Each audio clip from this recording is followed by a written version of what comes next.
Olá pessoal, estamos de volta aqui, eu e o Alberto Martin, falando aí para a turma da comunidade do Vamos em Frente, falando para a galera que acompanha o Alberto aí no Instagram dele, nas mídias sociais. Ontem para quem não assistiu, nós fizemos aqui uma live espetacular no meu ponto de vista, porque é uma aula sempre estar com o Alberto, um prazer de ouvir. Eu não sei porquê, ele vai dizer pelo meu perfil, por que eu começo falando. Porque você é voltado para o objetivo, move e tem uma natureza proativa de energia de ação, deve ser por isso. Ontem eu comecei falando, hoje também, a gente não combinou e eu saí falando. Mas saiba que é bom para mim, até porque eu não tenho muita experiência em live ainda, e você é uma pessoa que conduz bem, tem clareza, as coisas que você fala ajudam demais. Eu entendi durante a nossa conversa, vocês não sabem, a gente estava conversando antes, a nossa conversa me mostrou assim, você tem uma capacidade boa de migrar pro lugar do outro.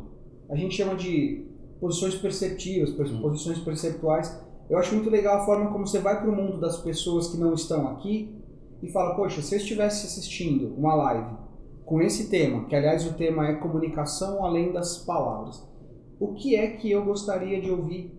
Então assim, poxa, eu acho muito bacana esse teu exercício. Você faz isso naturalmente ou é de propósito? Eu faço naturalmente e é de propósito. Acho que a resposta seria mais ou menos por aí. Bom, como o Alberto bem falou aqui, o nosso tema de hoje é comunicação além das palavras. E como eu sempre repito aqui para a turma que acompanha a gente, Alberto, que pela minha essência de designer, design significa designar. Designar é dar função a alguma coisa. Então a minha pergunta essencial é sempre para quê? Qual é a função de estar fazendo isso? Então todo mundo que acompanha a gente sabe que o tempo todo a gente fica perguntando, mas qual o propósito disso? Para com qual finalidade a gente está fazendo isso? Então acho que seria interessante a gente começar o nosso papo de hoje dizendo para a turma qual é a finalidade da gente estar gravando essa live aqui hoje, batendo esse papo para o pessoal que vai nos ouvir. Sob o meu ponto de vista, a finalidade é dar acesso. Foi até uma dica do Arthur, dar acesso às pessoas a um conhecimento que possa ajudá-las. Então, o que a gente vê hoje é que existe informação de todo quanto é jeito, em todo lugar. A informação está aí. Mas como é que eu vou trazer para a minha vida, para o meu mundo, a informação que é relevante para mim? Então, muitas vezes você acaba caindo aí em iscas mentais, olha, vem para cá, eu vou te entregar isso, eu vou te entregar aquilo. Eu entendo que a gente não é muito fã disso. Eu não quero te fisgar para depois entregar, eu quero te mostrar. Caso você se conecte com isso, vem junto. O propósito é de fato transmitir algo que seja relevante para você. Esse é o ponto. Então a finalidade para mim é dar acesso para vocês a um conhecimento que a gente trabalha e que ajuda demais na nossa vida e na vida das pessoas. Perfeito. Estamos super alinhados aí com esse objetivo. Acho que hoje as pessoas que utilizam aquela formação educacional básica, né, que a gente tem sobre como construir um texto, como construir uma fala, como se comunicar, e é baseada nas palavras. Claro, está todo mundo sobrevivendo aí, o mundo está seguindo para frente, mas está seguindo de uma forma limitada. É como se você tivesse uma Ferrari andando de segunda marcha o tempo todo e você sabe que você tem muito mais potencial para seguir. E o que me encanta muito no seu trabalho de linguagem de influência é isso. Os bastidores por trás dessa estrutura do falar, dessa estrutura de como que eu leio as pistas que essa pessoa com quem eu estou comunicando está deixando, para eu poder me antecipar, para eu poder sentir que eu estou mais seguro e que eu estou também me fazendo entender. Porque é muito natural a gente comunicar algo e a pessoa que está do outro lado entender uma coisa completamente diferente. Esse é o jogo. Qual é o jogo? Feliz ou infelizmente, a Torre de Babel não era necessária. Ninguém fala a mesma língua. Não precisa o cara nascer em outro país e ser educado em outra lógica linguística. Mesmo falando português, as pessoas não falam a mesma língua. Cada um tem um ponto de vista. Eu achei muito interessante o seu começo. Eu estava leio bastante, ler é bom. Eu estava lendo um livro do Gregory Bateson. Gregory Bateson foi um influenciador muito grande da programação neurolinguística e ele tem um livro Steps to an Ecology of Mind. Esse livro é muito importante para quem gosta de estudar. Ele era um antropólogo também, tinha inúmeras habilidades. Mas o que é que ele deixou que eu estou falando aqui? Eu li pela primeira vez, no material dele, ele fala que não existe não comunicar. Não existe. Tá nesse livro dele, e se não tiver nesse, tá no Pragmática da Comunicação Humana, que é inspirado no trabalho dele. Tá num desses dois, tá? O outro é do Don Jackson e do Paul Václavic. Bom livro, difícil de encontrar. Mas onde eu quero chegar? Ele chega na conclusão, através do metadiálogo que ele tem com a filha dele, a pergunta seria: por que os franceses gesticulam ao falar? Nós também, né? É a minha natureza italiana. Por que as pessoas gesticulam ao falar? Ele passa por uma elucubração interessante e responde que não sabe, mas que a comunicação, ela não é divisível. Você fala com palavra, você fala com o não verbal e você fala com a entonação, que também é um não verbal, tá? Então, esse conjunto é a comunicação. Depois vem um trabalho de um outro estudioso, Albert Mehrabian, eu não sei pronunciar bem o nome dele. É aquele famoso trabalho do 7-38-55. 7% do que fica, do que você retém, é verbal. 38% é o gestual e 55% é o tonal. Gente, isso aí não é bem assim. Na verdade, esse estudo foi realizado com base na comunicação dissonante ou incongruente. Esses números se tornam reais quando você é incongruente, ou seja, a sua boca fala algo que o seu corpo nega. Neste contexto, 7% do que você fala fica sendo representativo em relação à sua mensagem. Esse é o ponto.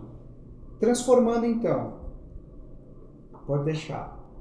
Transformando então isso numa mensagem para vocês, para nós.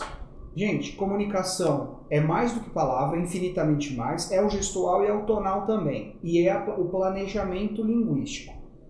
Quando você não é congruente, quando a sua boca não fala a mesma coisa que o seu corpo, as pessoas vão perceber, eu fui até o tronco para trás, os olhos fecham, você desperta na pessoa a percepção de que algo está dissonante. Pronto, falei bastante, desculpa. É isso que eu queria transmitir. O que não parece com o dono é roubado. Em outras palavras, seja congruente, seja você e planeje sua comunicação. Por favor. Seja você. Ok. Você conseguiria dar pra gente um exemplo de uma comunicação incongruente? E aí você ajusta isso e agora eu vou te mostrar como é que isso funciona, como é que eu trago a congruência para esse processo. Consigo. Eu sou especialista em comunicação. Isso não vai transmitir um potencial verdadeiro de especialista. Então, se eu não me preparo e fico... Gente, acontece. Pode substituir o por silêncio. As pessoas não vão morrer se você não preencher o silêncio com alguma coisa. Então, planeja a comunicação, usa o gestual que vai ser congruente com a sua fala, ou seja, existem pontos a observar durante a fala para comunicar com clareza o que você quer passar, o que você quer comunicar. Conseguir trazer fisicamente o que sou um especialista que sabe exatamente em que ponto deve calar, em que ponto deve trazer, em que ponto deve passar a linguagem. Perfeito, perfeito. Aí entramos na área do intelecto. Justo. Então agora a gente tem o conhecimento, mas as pessoas estão programadas para agir de outra forma. Porque elas estão conhecendo isso agora. Vamos imaginar que as pessoas estão tendo acesso ao seu conteúdo agora. Então ela está, se fosse o meu caso, por uma vida inteira, eu estaria há 25 anos fazendo isso. É um pouco mais. fazendo... Incongruência. Certo. Eu estaria há 42 anos fazendo algo de um jeito, e aí você me diz que eu tenho que explorar isso de uma outra forma. Perfeito. Mas o meu subconsciente está gravado ali na minha programação, a forma que a minha mente opera para me dar mais agilidade, e ela vai buscar sempre, ainda mais se eu estiver numa situação de tensão ou numa situação, ela vai buscar uma área mais segura para poder operar. Que dica que a gente pode dar para a turma que está ouvindo pra gente, que está ouvindo a gente, para assim, legal, eu sei que isso pode acontecer, e se isso acontecer, como é que você consegue virar o jogo? Perfeito. Eu vou te dizer o que eu uso para mim. Primeira coisa é perceber que existe uma outra forma. Se você admirar uma outra forma, o jogo começa. Se você fala, tô bem do jeito que eu tô, não serve para você. Segundo passo, eu costumo falar nos treinamentos da tríade da credibilidade. Dentro da tríade, eu falo de entusiasmo, inteligência, fluidez e a imagem de autoridade. Eu só vou tocar no primeiro tema, que eu acho bem central, que é a inteligência. Você não precisa ter o QI de 160, não é exatamente isso. Inteligência, neste caso, é o domínio da informação que você vai transmitir. Então vamos supor que, não é uma suposição, isso é real, o Arthur domina uma série de conceitos e práticas relacionadas ao marketing de percepção, a como transformar a forma como as pessoas te enxergam, partindo do princípio de que onde você quer chegar, para isso você precisa ser aqui. Estou aprendendo? Tá muito, super. Então o que acontece? Primeira coisa para o Arthur me convencer, ele precisa dominar o assunto. Ele tem 4.2 fisicamente, mas ele é muito mais jovem de aparência. E muitas vezes a aparência dele pode ser questionada por alguém mais velho. Não como eu, que eu também sou bem jovem, mas existe essa noção de que os jovens ainda têm pouco conhecimento ou pouca experiência. Tá, transformando uma história longa em curta. Como é que eu faço isso? Dominar o assunto, isso é base. Outra coisa é conhecer termos técnicos. Para que isso? Se você for desafiado, você usa a terminologia comum do teu mundo para mostrar que você é do jogo. Então eu estou te dando técnicas simples. O que é simples? Conheça o que você está falando, estude o que você está falando, conheça a tecnicalidade para você conseguir, no momento de desafio, falar, olha, eu não nasci ontem, eu conheço, eu estou habituado com isso. Esse é o número 1, conheça. Número 2, minha sugestão, é você planejar. Eu vou ficar falando isso até a morte. Se você não planeja a comunicação, você não tem o que eu chamo de prontidão, não tem timing. O que é timing ou prontidão? Senso de oportunidade. Sabe quando você termina um evento e aí você senta no carro para ir para casa e pensa, eu poderia ter dito aquilo? A gente sabe porque a gente vive isso. Nesse momento, o que eu faço? Eu uso realmente, novamente, a programação neurolinguística para imaginar um momento em que alguém vai me perguntar algo daquela mesma forma e aí vai vir aquela resposta para mim. Então, o que eu faço? Eu ensaio mentalmente o que eu vou dizer. Não precisa ser uma palestra de 5 horas. São perguntas que você gostaria de ter respondido e não teve a oportunidade. Então, mentalmente, eu passo e repasso. Essa técnica é muito comum até para atletas de alta performance. O Phelps lá, super nadador. Ele percorria mentalmente várias situações para que quando acontecesse, ele soubesse como lidar. E ele ganhou uma prova com água entrando no óculos dele. Em resumo, prepare-se mentalmente, ensaie mentalmente, isso vai te dar senso de oportunidade e prontidão. Legal, muito bom, perfeito. Você falou faz todo sentido. Eu tenho um ponto de vista de que hoje a gente vive hoje porque eu estou vivendo hoje, eu não vivia antes. Mas se você lembra, eu poderia aqui do que eu lembro, né? De que a gente está vivendo um momento de muita explicação e pouca experimentação. Então as pessoas sabem muita coisa, mas elas não estão experimentando aquilo na vida delas. Então eu sei que eu devo ser próspero, eu sei que eu devo ser produtivo, eu sei que eu devo ser disciplinado, inovador, empreendedor, mas o que eu estou experimentando é que minha vida não sai do lugar. Isso que você falou de ensaiar mentalmente faz todo sentido, porque é uma forma de você experimentar E você ganha mesmo experiência com isso para se sentir um pouco mais seguro na hora de executar aquilo ali. Então a nossa mente, ela não sabe fazer essa diferenciação. Eu posso ensaiar isso 200 vezes e ela vai achar que eu ensaiei no mundo real, mas eu ensaiei no mundo da minha imaginação. Para mim bate perfeitamente com o que a gente trabalha aqui dentro do marketing de percepção. Em geral, as nossas entrelinhas, só fazer um parênteses, você falou sobre a tríade da credibilidade. É muito curioso, aqui a gente fala sobre a tríade da confiança, que são itens que não tem nada a ver com a tríade da credibilidade, mas tem tudo a ver. Como o nosso trabalho é sobre construir autoridade, então como é que eu faço para conquistar a confiança das pessoas? Só para acoplar, aí ao invés de 3, vocês vão ter 6 itens para construir uma confiança. A gente fala sobre um compromisso desafiante, ou seja, eu assumo com as pessoas um compromisso que me coloque num nível de risco ou de vulnerabilidade. Ou seja, que as pessoas percebam que eu estou disposto a ir além da média das outras pessoas. Quando eu assumo isso, traz para as pessoas uma percepção de que ou esse cara é doido, ou esse cara é muito corajoso e ele dá conta do recado. Porque eu não começo por baixo. Então, na hora que a gente vai levar um posicionamento para alguém, pode ser que eu tenha um conhecimento técnico, etc. Isso é fantástico. Eu posso acoplar isso, porque às vezes eu estou conversando com alguém que está duvidando da minha autoridade, mas ele é leigo naquela área. Se eu começo a usar muitos termos técnicos com essa pessoa, eu estou afastando essa pessoa. Ele vai dizer, pô, esse cara está querendo me enrolar. Ou esse cara está querendo impor a autoridade dele.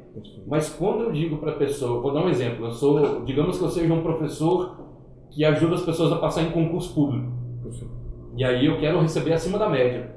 Eu quero mostrar para essas pessoas que eu sou digno de receber, pelo meu trabalho de conduzir as pessoas a passar no concurso, eu quero receber acima da média. A média, vamos supor que seja R$5.000. Perfeito. E aí eu digo para um prospecto meu, olha, o meu trabalho, o investimento que você vai fazer comigo é de R$15.000. Pode parecer mais caro do que a média do mercado, mas eu vou te mostrar o porquê. Porque eu confio tanto no meu trabalho que eu não recebo nada até que você passe no concurso. Você vai me pagar com o seu primeiro salário. Ou seja, sim, eu vou te cobrar mais, porque eu vou te dar uma segurança e o critério, uma condição de passar que os outros não têm condição de te dar. É por isso que eles cobram menos. Ficou barato, vocês percebem? Ficou barato agora. Eu mudo a percepção através de um compromisso desafiante. Eu estou me colocando numa posição de risco ou vulnerabilidade. Eu estou arriscando junto com você. Se você não passar, eu também não ganho nada. Justo, perfeito. Esse é um primeiro ponto. O segundo ponto é o histórico de resultado. E posso te dizer mais do que isso. Eu já ajudei mais de 150 pessoas a passar em concurso só no último ano. Ou seja, eu estou te apresentando um histórico de resultado. Eu lembro que uma vez um cliente veio conversar com a gente no escritório e ele falou assim, você pode me mandar uns 2 ou 3 contatos de clientes seus para quem eu possa ligar para poder ver uma referência de negócio e tal, para poder saber o que eles acham de você?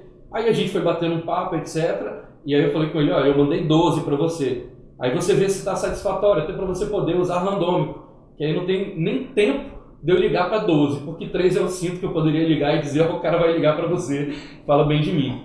12 vai ficar mais difícil para mim. Mais uma vez, eu me coloquei numa posição de risco ou vulnerabilidade, entregando um histórico de resultado. Então, eu estou dizendo, eu tenho como comprovar isso. Lá no BNI, que a gente segue, né, que é uma organização, a maior organização de networking profissional do planeta, o próprio Ivan Meisner, que é o fundador, ele fala sobre isso. Ele fala, nenhuma desculpa consegue ser tão poderosa quanto um resultado. Ou, como muita gente já conhece no mercado, seus resultados falam tão alto que eu não consigo ouvir o que você diz.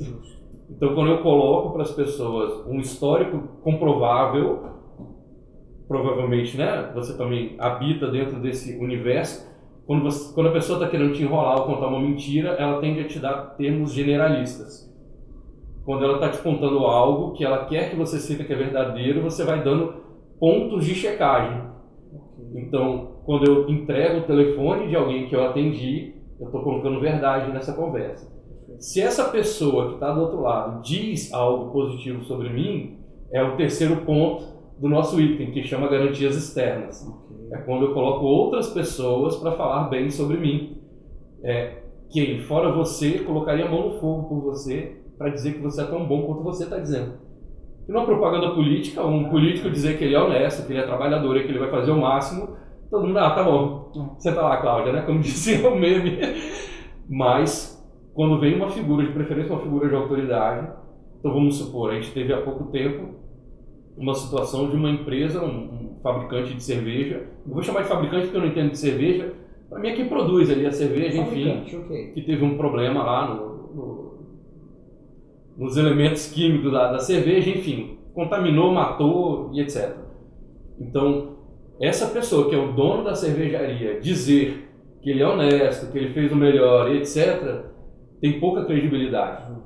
Quando ele assume um compromisso desafiante, ou seja, daqui para... Vou falar de uma forma geral, tá? Isso em ponto crítico de reversão de crise. Quando ele assume um compromisso desafiante, ou seja, se daqui para frente uma pessoa passar mal com a cerveja, eu fecho a minha fábrica e dou todo o dinheiro para caridade. Meu compromisso. Eu estou dizendo para vocês que isso, da mesma forma que vocês estão revoltados de que isso aconteceu na sociedade, eu estou altamente revoltado com isso. Posso puxar garantias externas, posso dizer, inclusive, tenho que confessar para vocês, eu estou tendo que ir para psicólogo, terapeuta, o meu psicólogo fulano de tal está me ajudando a trabalhar isso dentro de mim, porque ele está me mostrando que eu não posso desistir. Eu tenho uma missão, quando eu paro de produzir cerveja, eu não estou só tirando a cerveja do mercado, eu estou deixando sem emprego 2.000 famílias que trabalham na minha fábrica. Eu estou dando pontos de checagem para essa pessoa. E eu posso pegar uma garantia externa e trazer, inclusive, eu trouxe aqui o químico responsável pela Associação Brasileira de Controle de Qualidade, e essa pessoa, se tiver de jaleco branco, mais melhor ainda, bota o jaleco na... Eu estou simulando uma coisa bem fictícia, só para mostrar como a trinca funciona. Entendi. Que casa perfeito. Eu lembro, agora que você falou, eu lembro do LDI, quando eu fiz o treinamento, não estava 100% claro para mim, mas faz todo sentido quando a gente acopla uma coisa com a outra. A Alicia levantou a mão, ela quer fazer uma pergunta? Tem uma pergunta da Marla. Ela quer saber que orientação eu dou ou não dou para um membro de uma organização, que fala muito mal sobre algumas pessoas que, na minha concepção, não são aquilo que ele diz. Uau! Tomei meu café até para esperar essa daí. Quer começar? Deixa eu ver se eu entendi a pergunta. Quer que repita? Por gentileza. Pergunta da Marla Camilo. Que orientação eu dou ou não para um membro de uma organização que fala muito mal sobre algumas pessoas que na minha concepção, não são aquilo que ele diz, né? Ok, perfeito. Não são tão ruins quando ele diz? Na concepção dela, ela não concorda com o que ele está dizendo. Então, o que ela fala ou não fala para esse membro?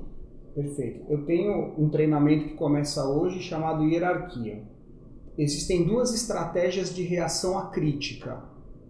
E eu vou passar para vocês aqui a primeira que veio para mim. Se você tem consciência, se você acredita que o que ele está dizendo não bate com a realidade, primeira coisa é dizer para essa pessoa, poxa, se for verdade, é claro. Essa pessoa que você está criticando é uma das pessoas que sempre fala bem de você. Acho estranho você falar assim dela. Essa é uma das estratégias. Se ela continua, você pode ir para a segunda estratégia de reação. Olha, eu não gosto quando alguém fala mal de você para mim, porque eu não acho justo e não é o meu perfil. Eu prefiro que você não fale mal dessas pessoas para mim. São pessoas que eu talvez não conheça profundamente, mas eu não acho que isso é 100% real. Não estou dizendo que você está falando a mentira, não é? Mas talvez tenha sido num contexto. Vamos dar uma chance para essa pessoa. Em outras palavras, não fala mal de mim, não fala mal das pessoas para mim, assim como eu não permito que falem mal de você. Em resumo, não entra nisso, e se a pessoa insiste e fala, não é a minha, eu não aceito que falem isso do Arthur, vou dar um exemplo do Arthur. Não fala assim do Arthur, porque ele é um amigo próximo, ninguém é perfeito, e eu entendo que se ele fez isso, existe um outro lado da história. Se for o caso, eu mesmo falo com ele. Fim. Então eu peço para parar. Claro, eu verifico de alguma forma, se for me prejudicar. Agora, se não for me prejudicar, se for só falação, eu corto. Líderes não participam de fofoca. É o que chega para mim. Perfeito. Faz todo sentido, casa muito bem. Vou dar minha orientação também, dentro do mesmo cenário. O primeiro é compreender que essa pessoa está em sofrimento, certo? Então ela precisa da sua compaixão. Uma pessoa feliz, ela quer que os outros estejam felizes. Uma pessoa plena quer que os outros estejam plenos. Ela não vai querer falar mal de ninguém porque os sentimentos dentro dela estão bem resolvidos. Se essa pessoa está falando mal de alguém para você, ela está com um sentimento mal resolvido. Então a gente realmente faz todo sentido, Marla. E muito obrigado pela sua pergunta, porque demonstra aqui uma atitude de tentar ajudar. E eu acho que isso é fundamental nos nossos dias, principalmente quando a gente está uma pessoa que participa de um grupo junto com a gente. Então o primeiro passo é entregar compaixão para essa pessoa, no sentido de apreciar o fato dela estar trazendo. Apreciar você não entrar em não julgamento, não definir se ela está certa ou errada. Aí você começa a explorar a situação a partir disso. Então, existem algumas técnicas, tem técnicas que são mais profundas, eu vou ensinar uma mais tranquila para que possa colocar em prática com mais facilidade. Tá? O primeiro caminho seria, você pode utilizar a comunicação não violenta, então você pode dizer para a pessoa, deixa eu ver se eu entendi o que você me disse, assim como o Alberto perguntou, deixa eu ver se eu entendi a pergunta, descreve o cenário. Você está me dizendo isso, é exatamente isso que você está querendo me dizer? Ok, eu preciso te dizer que quando você fala isso para mim, eu sinto, aí você vai dizer como você se sente quando ele traz essa informação para você. Aí você está blindando o seu universo, é o que o Alberto falou, você não vai permitir que essa negatividade, entre aspas, venha para o teu universo, você vai dizer para a pessoa, olha, toda vez que você me fala isso, eu me sinto um pouco incomodada, eu me sinto até confusa, porque eu não sei o que fazer. Eu quero te ajudar, eu quero ajudar essa outra pessoa, mas eu não sei exatamente o que fazer. E termina com, eu posso te fazer um pedido? Sempre que você for falar sobre essa pessoa para mim, deixa clara a sua intenção. Qual é a sua intenção quando você fala mal dessa pessoa para mim? Ou quando você critica essa pessoa para mim? Aí você vai ver o quanto que essa pessoa está aberta a tomar uma atitude a partir dali. Se sim, você pode trilhar e pode ser um trabalho de crenças, isso é muito fácil de fazer, muito tranquilo. Que certezas você pode estar protegendo dentro de você? Ou que certezas você tem que justificam você tomar essa atitude de falar essas coisas para mim? Assim que a pessoa colocar a sua certeza, você pergunta para ela, e como é que você prova que isso é 100% verdadeiro? Você vai desconstruir a certeza dessa pessoa de falar mal de alguém para você. Nós somos usinas de energia, a gente produz muita energia. Já viu aquela pessoa que fala assim, nossa, hoje eu estou nervoso, parece que eu vou explodir? Parece mesmo. Ou a pessoa fala assim, hoje o clima lá no escritório está muito pesado. Está pesado, é energia, a gente está produzindo energia o tempo todo. E essa energia ela dissipa, porque senão a gente explode. Então ela dissipa em forma de ação. Pode ser uma ação involuntária, como diz, daqui para baixo é cultura, daqui para cima somos todos iguais. Então a gente tem microexpressões que disparam quando a gente tem muita emoção envolvida. Mas pode ser que essa pessoa dispare uma ação como essa, uma ação voluntária. Eu vou dizer isso para Mar. Certamente ele quer desabafar, ele quer escoar essa energia, porque ele está em sofrimento. Então volto lá, assim, só para fazer um resumão. Primeiro é compreender que essa pessoa está em sofrimento. Quem está feliz, quem está pleno, quem está alegre, não quer falar mal dos outros, está tudo bem resolvido. O que é do Estado? Exato. Ou mesmo se eu tenho algo com alguém e eu estou super bem resolvido, eu não tenho nenhum problema, eu vou lá nessa pessoa e digo para ela. Porque se essa pessoa não foi até a causadora do problema para dizer diretamente, é porque ela não quer resolver o problema. Não porque ela é má. Isso é muito legal. A pessoa que critica os outros, ela não é malvada. Ela está em sofrimento. E ela não sabe como agir. Faz sentido?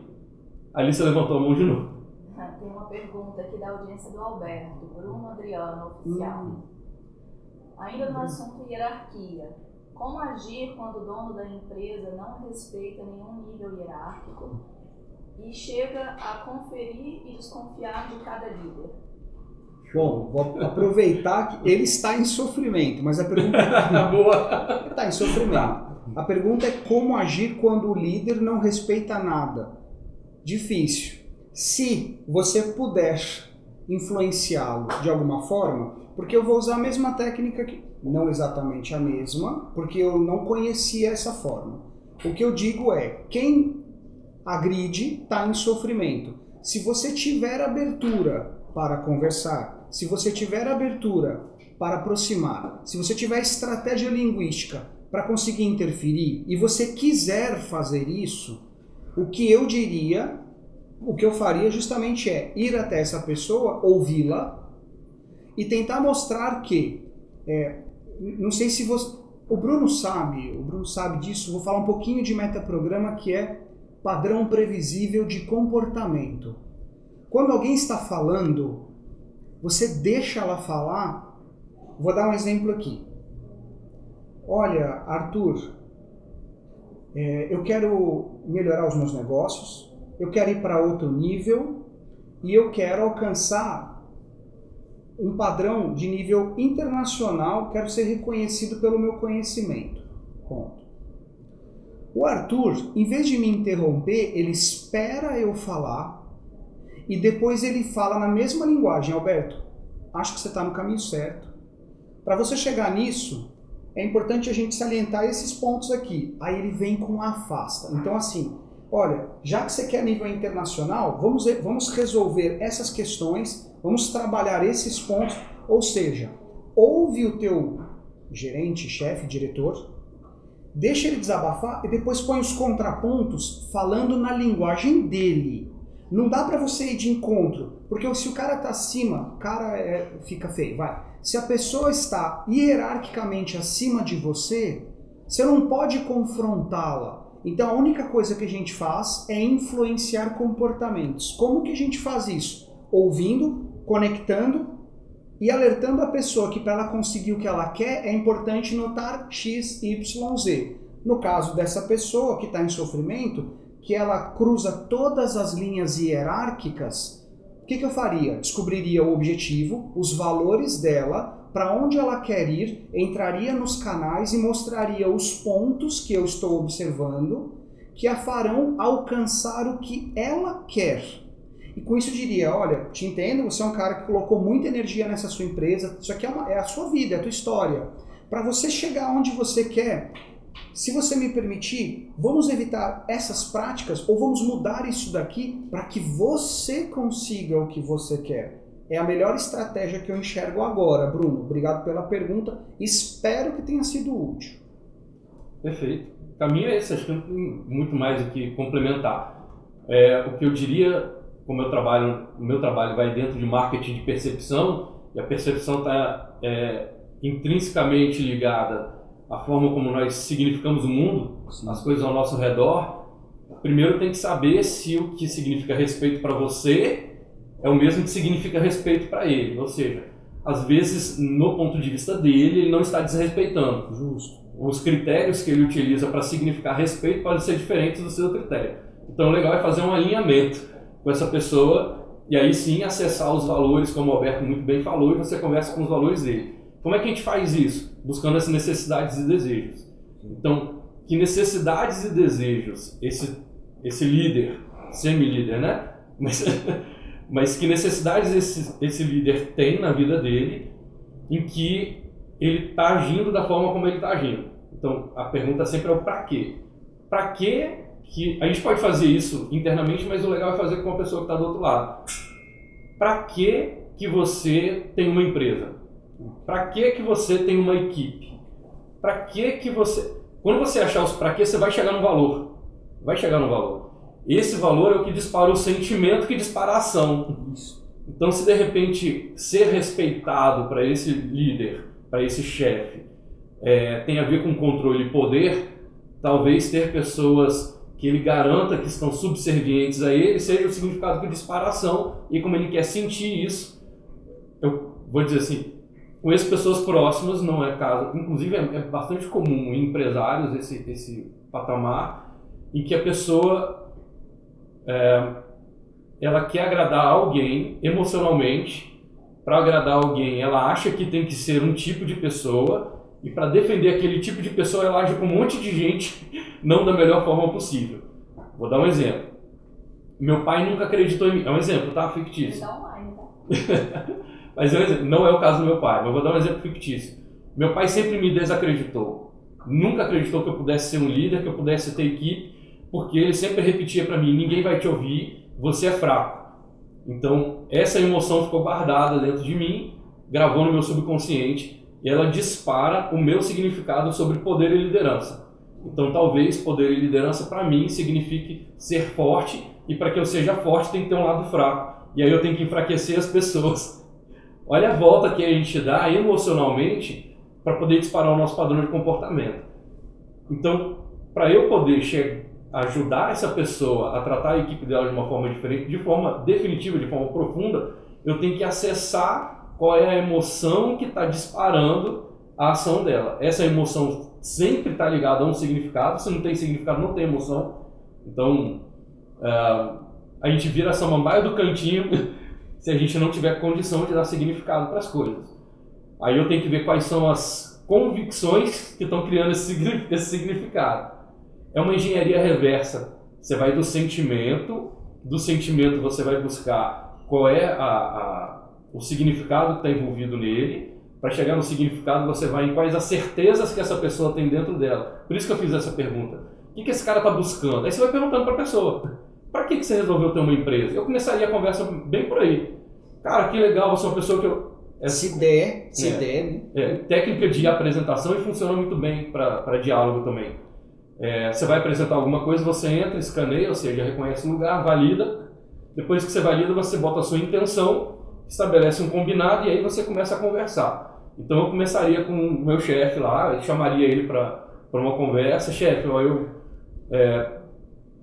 estou vendo o seu caminho de liderança, acho que tem muitas coisas positivas, estou buscando me espelhar em você porque eu quero crescer na minha carreira e, poxa, seria incrível se você me desse 30 minutos do seu tempo para a gente conversar um pouco sobre como eu melhorar na minha própria performance e me ajudar a entender um pouco como você opera na empresa. Aí essa pessoa vai abrir o subconsciente, quando você valida, ela tende a entrar em estado de relaxamento. Abrir o subconsciente, ela vai concordar com você, ele tende a... Vai, desse jeito vai.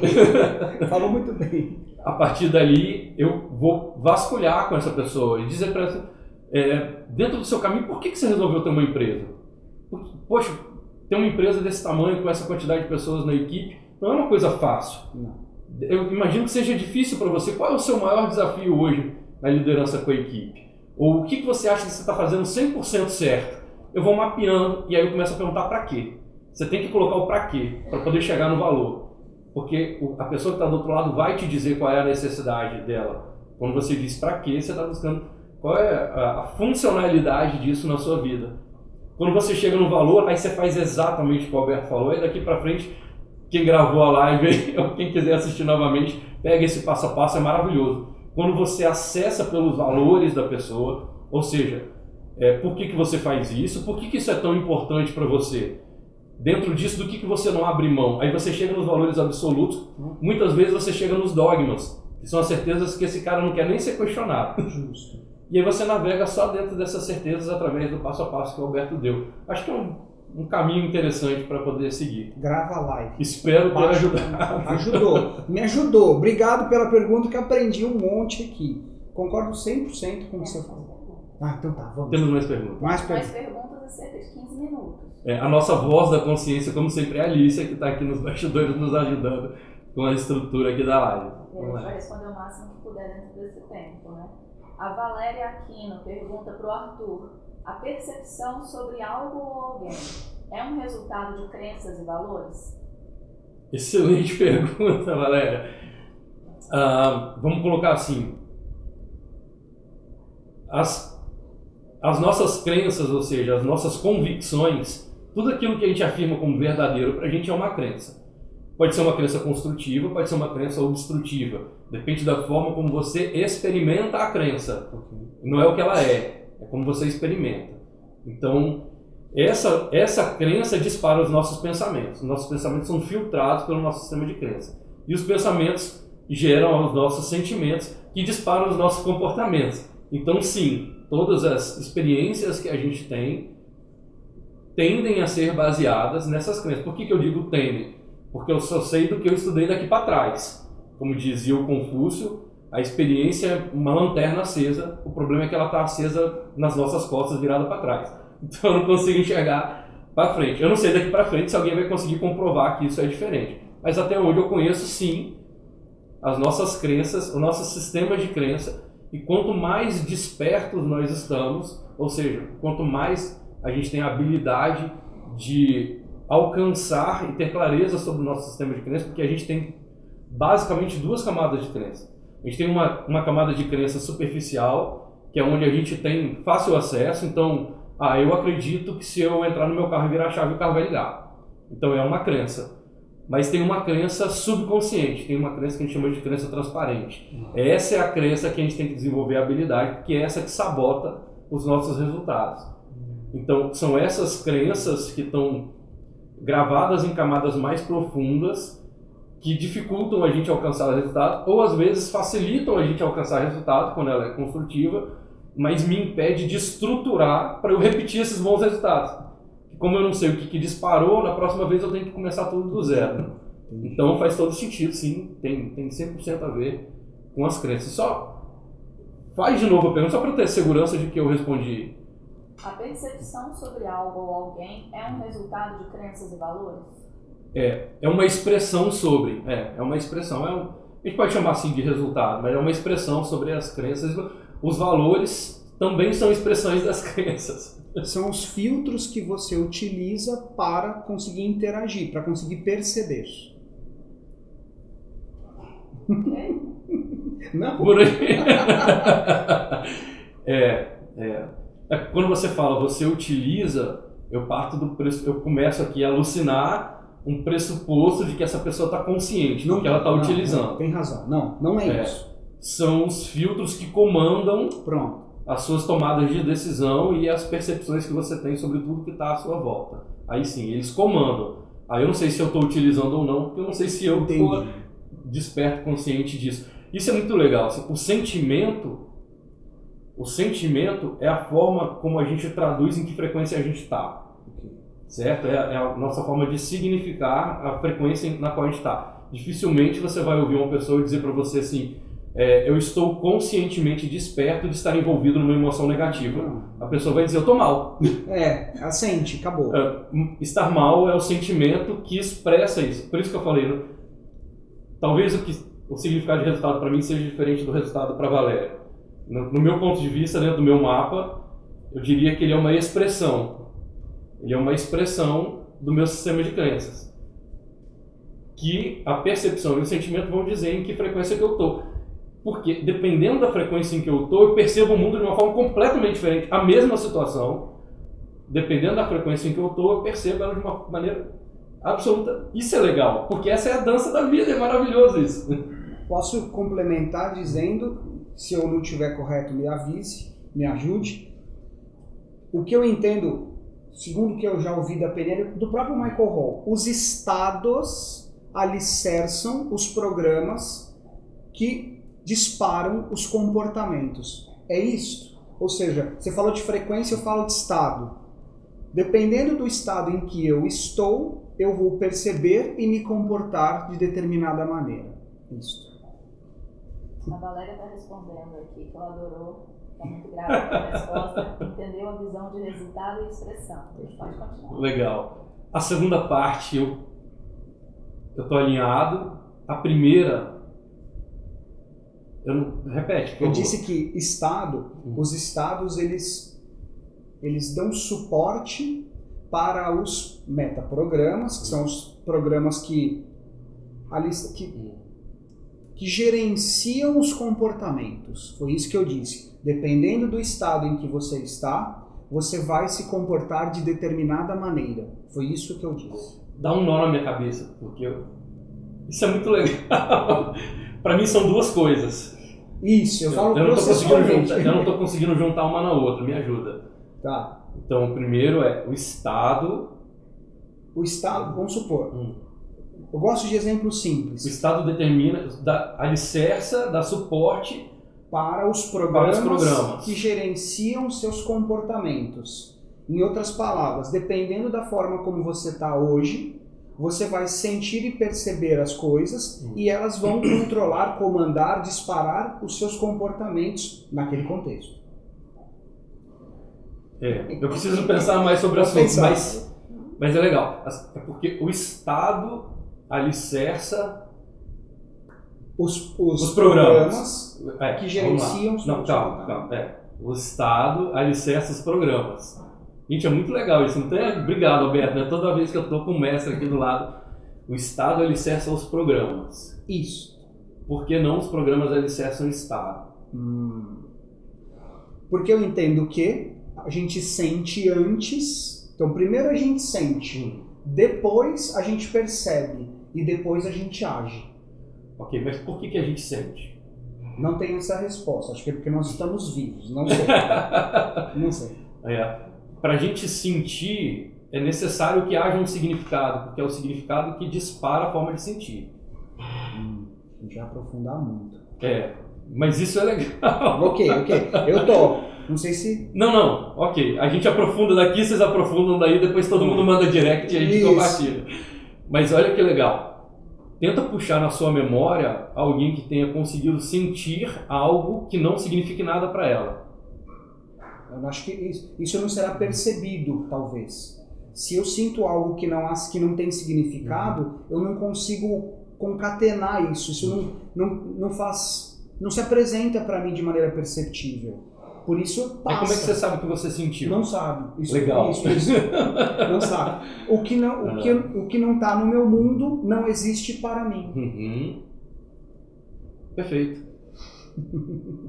Legal demais isso. É porque quem vem primeiro, né? O ovo ou a galinha? Justo. Eu só consigo raciocinar até o sentir. Antes disso, está fora do meu mundo. Legal. Aí eu acho que é porque está bem dentro da área. No marketing de percepção a gente cuida do que está passando na mente e no sentimento da pessoa para quem a gente vai oferecer. Okay. Então eu tenho que cuidar desse universo interno para promover que essa pessoa sinta algo que dispare nela uma ação alinhada com aquilo que eu estou propondo. Perfeito. Então a gente cuida muito disso. E para a pessoa sentir, eu tenho que criar nela um significado. Mesmo que ela esteja num estado, eu, através de acessar o sistema de crenças dela, eu ajudo ela a mudar de estado na mesma hora. Sim. Então, a crença, o sistema de crenças, ou seja, as convicções conscientes ou subconscientes da pessoa disparam o estado, que vai disparar a emoção, que vai disparar um programa, que faz todo sentido. Programa no sentido paradigma. Paradigma, um conjunto de hábitos que estão gravados no seu subconsciente que determinam o seu comportamento habitual. Isso, estímulo-resposta. Perfeito. Aí sim, programa nesse... Aí legal, eu entendi. Olha que bacana, eu estava tentando ressignificar programa para poder entender. Show, 100% alinhado. Pronto. Se alguém não entender, pergunta para o Arthur. Manda um direct que vai ser divertido. Dá mais uma pergunta, vamos ver se vai dar tempo. Tá. Henrique Induzzi, da audiência do Alberto. Qual a melhor forma de quebrar o gelo em uma primeira comunicação com uma pessoa? Como, por exemplo, um vendedor abordando um novo cliente pela primeira vez. Gente, eu sempre vou no simples. Aperto de mão firme, sem esmagar os ossos da mão da pessoa, contato visual, um leve eyebrow flash aqui, que é só subir um pouquinho, e um sorriso. Fala o seu nome, sorri para a pessoa e pergunta, tudo bem? Isso é o maior quebra-gelo. Ah, mas eu não tenho contato com a pessoa, por exemplo, eu vou falar em público. Eu gosto de fazer o que eu vou te falar. Chego ali na frente do público, respiro, olho para as pessoas, porque naquele momento de 1 segundo, tá todo mundo esperando o que você vai fazer. A forma como você fala, a forma como você se comporta, educa, entre aspas, comanda, informa as pessoas ao seu redor de como elas devem se comportar na sua presença. Você a todo momento mostra como você deve ser tratado. Isso eu não vou aprofundar porque tem pouco tempo, mas de maneira geral, tá em frente um público grande, eu espero para gerar uma tensão, depois eu abro um sorriso. Isso é, para nós, homo sapiens, isso é universal. Todo mundo entende o sorriso como não agressão e acalma o ânimo. Eu vejo a plateia até sorrindo e a pessoa começa a relaxar, porque eles estão ávidos para saber como essa pessoa se comporta, o que virá dessa pessoa e como eu devo tratá-la. Então, resumindo, olhar, sorriso, um toque firme, fala com as pessoas diretamente. Ele falou de direct. Usa um direct humano, fale com as pessoas de verdade. Olhe para elas, tente de fato fazer o seu melhor por ela, assim como eu estou tentando fazer o melhor com você agora. E sorria. É o melhor dos quebra-gelos do mundo. Maravilhoso, perfeito. O sorriso é uma linguagem universal. Ele diz: nós somos iguais, estamos em paz. Então, toda vez que a gente olha para alguma coisa ou encontra com alguma coisa na nossa vida, a nossa mente pergunta: o que é isso? O que isso faz? Isso pode me matar? Então, quando um vendedor aborda alguém pela primeira vez, a pessoa que está do outro lado está olhando para ele e perguntando no subconsciente dela: o que é isso? O que isso faz? Isso pode me matar ou isso pode me beneficiar? Faz todo sentido o que o Alberto falou. Você sempre vai, olha para a pessoa. Eu costumo chamar de atenção plena. Por quê? Porque se você encara a pessoa, tem estudos já que mostram que às vezes você olha no olho da pessoa e 87% das pessoas se achou ameaçada. Ok. Então, por que esse cara está me olhando no olho aqui? Ele não me conhece, não tem intimidade comigo. Então, eu gosto... Como é que você pratica atenção plena?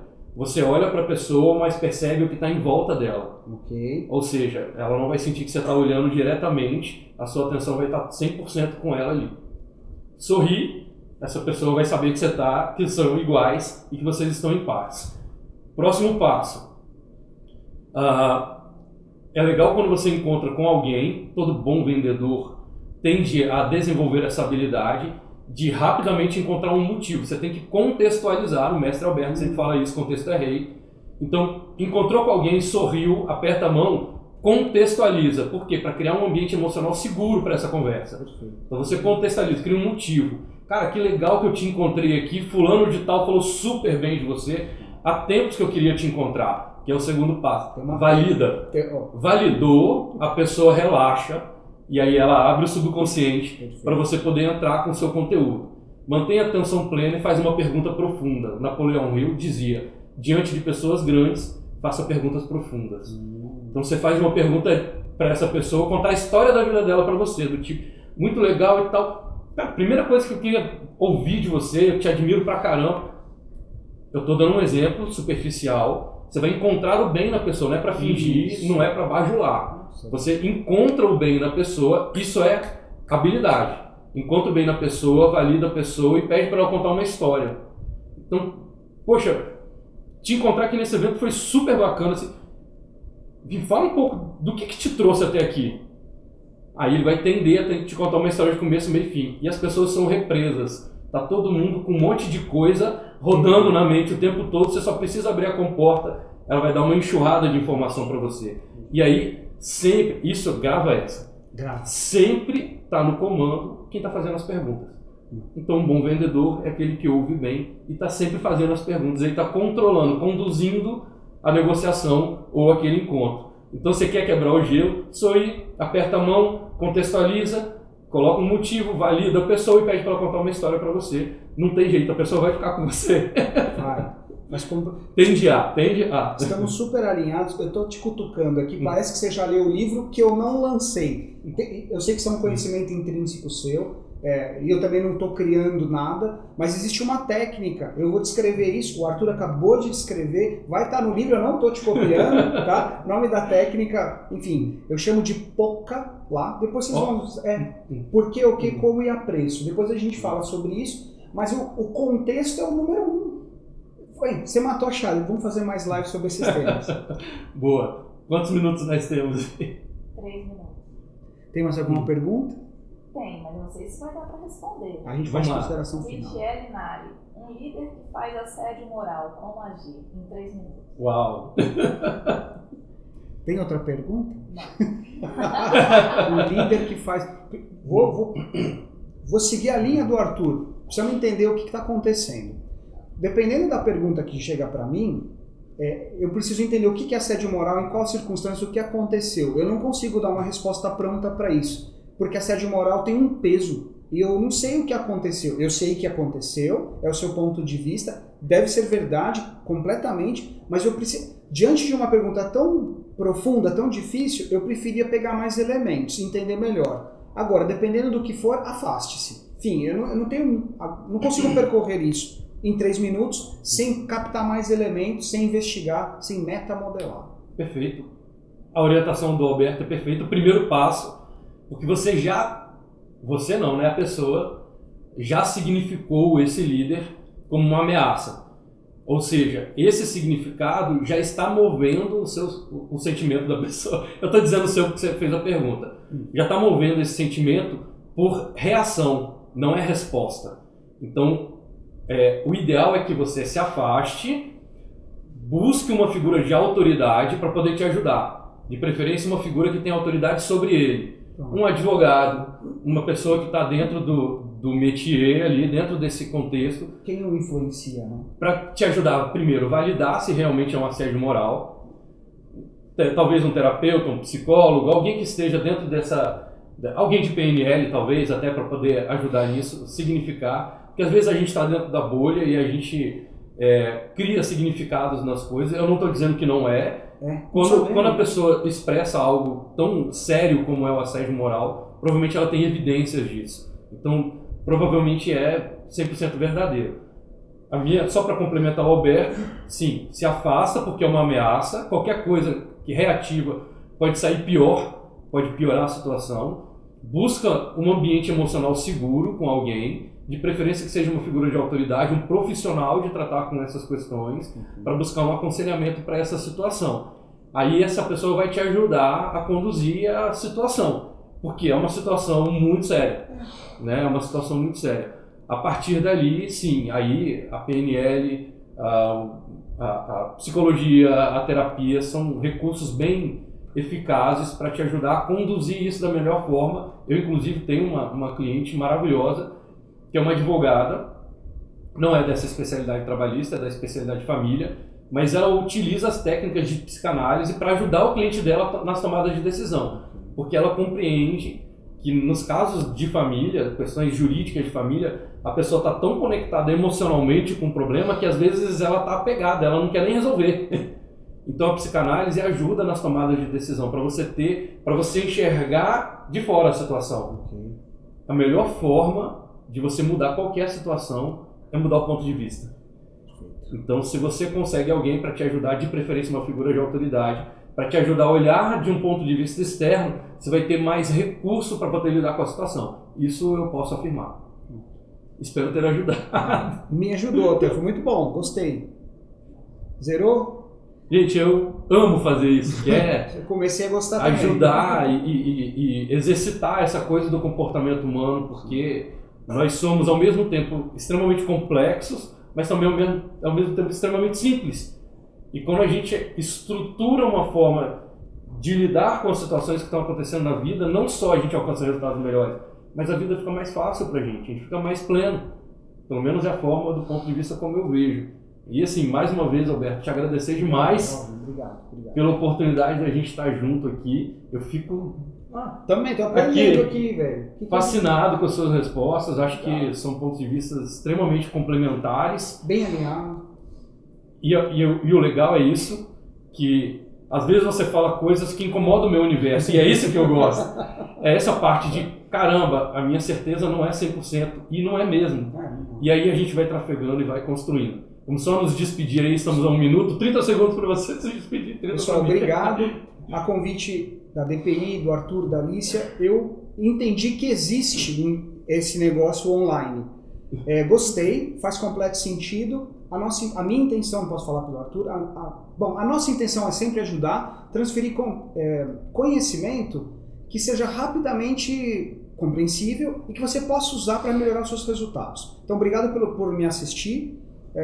Vou voltar a fazer isso, vou combinar aqui. Não moro em Vitória, venham para Vitória, muito bom. Não moro aqui, mas de lá a gente vai fazer alguma coisa. Obrigado. Perfeito. Só agradecer também e convidar a turma da comunidade Vamos em Frente para seguir o Alberto. Sangue grande, pratique o bem, vamos em frente.